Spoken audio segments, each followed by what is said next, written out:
तो चलिए दोस्तों, अब हम लोग क्या करते हैं, ये जो हमने पिछले क्वेश्चन में आइगन वैल्यूज़ निकाले थे, उसके लिए भी हम लोग आइगन वेक्टर्स निकालेंगे। ठीक है।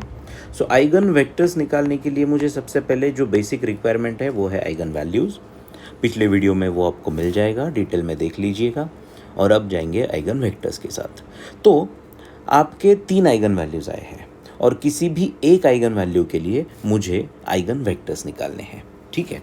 So I will write for lambda is equal to suppose -2। So मेरा जो -2 लैम्बडा है उसके लिए मुझे आइगन वेक्टर्स निकालने हैं। आइगन वेक्टर्स निकालने के लिए मेरे पास एक स्टैंडर्ड इक्वेशन होता है। क्या होता है रे वो स्टैंडर्ड इक्वेशन? वो होता है determinant of a minus lambda I into x is equal to 0। अब यहाँ पे a कौन है? Given vector.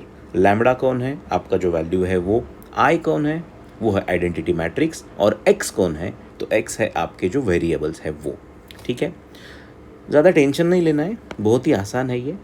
अब मुझे ये लिखने के लिए क्या करना है, देखिए मेरा जो गिवन मैट्रिक्स है वो गिवन मैट्रिक्स मैं एज इट इज़ लिखूँगा।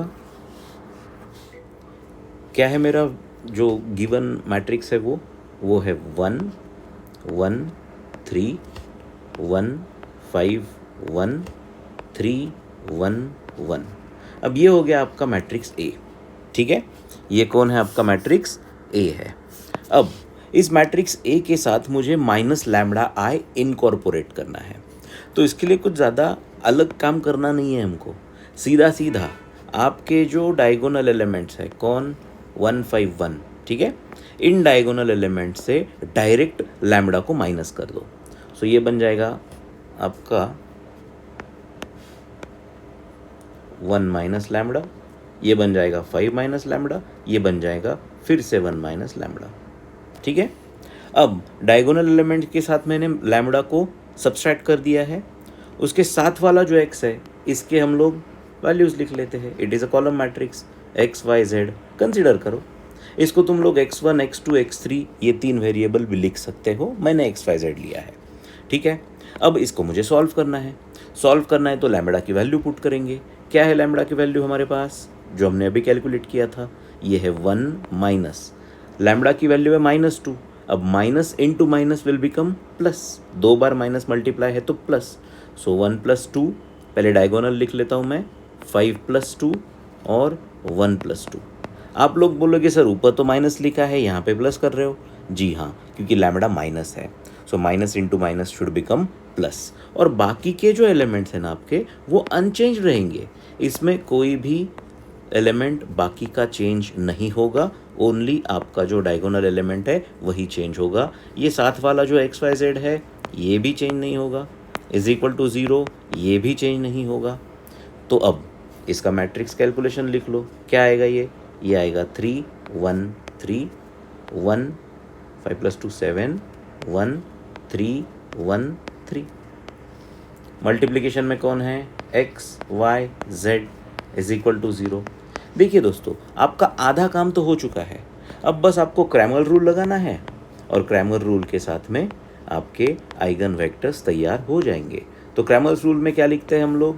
देखिए क्रैमर रूल हमारा क्या बोलता है, आप पहले x लिखो, फिर उसके बाद में उसका माइनर लिखो, फिर is equal to second term है मैट्रिक्स की सेकेंड टर्म माइनस होती है, सो माइनस वाई अपॉन उसका माइनर और z अपॉन उसका माइनर। अब फिर से क्वेश्चन माइनर क्या होता है देखते हैं। मेरा पहला आइटम कौन है रे?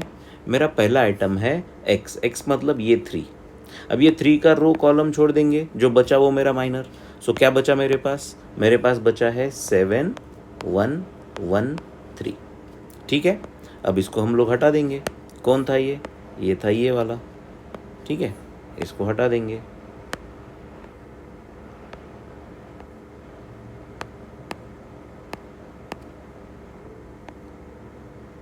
ठीक है। अब सेकंड एलिमेंट कौन है आपका? y है माइनस में। मतलब सेकंड एलिमेंट के लिए क्या करते हैं हम लोग? ये होता है सेकंड एलिमेंट। देखिए ये डायगोनल नहीं है, ये डायगोनल नहीं है, ये आपका डिटर्मिनेंट के जैसा इसको सॉल्व करना है। सो ये 1 है तो इसका रो इसका कॉलम छोड़ देंगे। सो जो बचा आप लिख लेंगे। ठीक है। तो क्या बचा इसमें बोलिए? इसमें क्या बचा?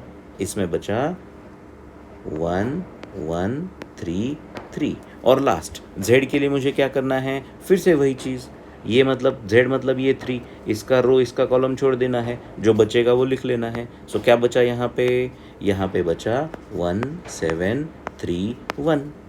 ठीक है, बोलिए फिर ये x अपॉन इसका कैलकुलेशन क्रॉस मल्टीप्लाई करके कैलकुलेट करना है इसको। बोलो क्रॉस मल्टीप्लाई करके क्या आएगा, ये कैंसिल करने के बाद क्या आना चाहिए, फटाक से बोलो। 7 into 3 21 minus 1 into 1 1 is equal to minus y upon 3 into 3 3 into 1 3 minus 3 into 1 3 is equal to z upon ये क्या आएगा 1 इंटू 1 1 माइनस 7 इंटू 3 21। सो ये क्या आया आपका answer, x upon 20 is equal to minus y upon 0 is equal to z upon 1 minus 21 is minus 20। अब इसको एक वर्टिकल फॉर्मेट में लिखना है। क्या आएगा वर्टिकल फॉर्मेट में लिखने के बाद, ये आएगा x y z is equal two values क्या है, x के साथ वैल्यू थी 20, y के साथ थी माइनस 0 0 माइनस लिखो प्लस लिखो कोई फ़र्क नहीं पड़ता है, और ये आएगा माइनस 20। अब मैं इसे 20 से डिवाइड करूँगा तो मुझे लिखने को मिलेगा 1 0 और माइनस 1।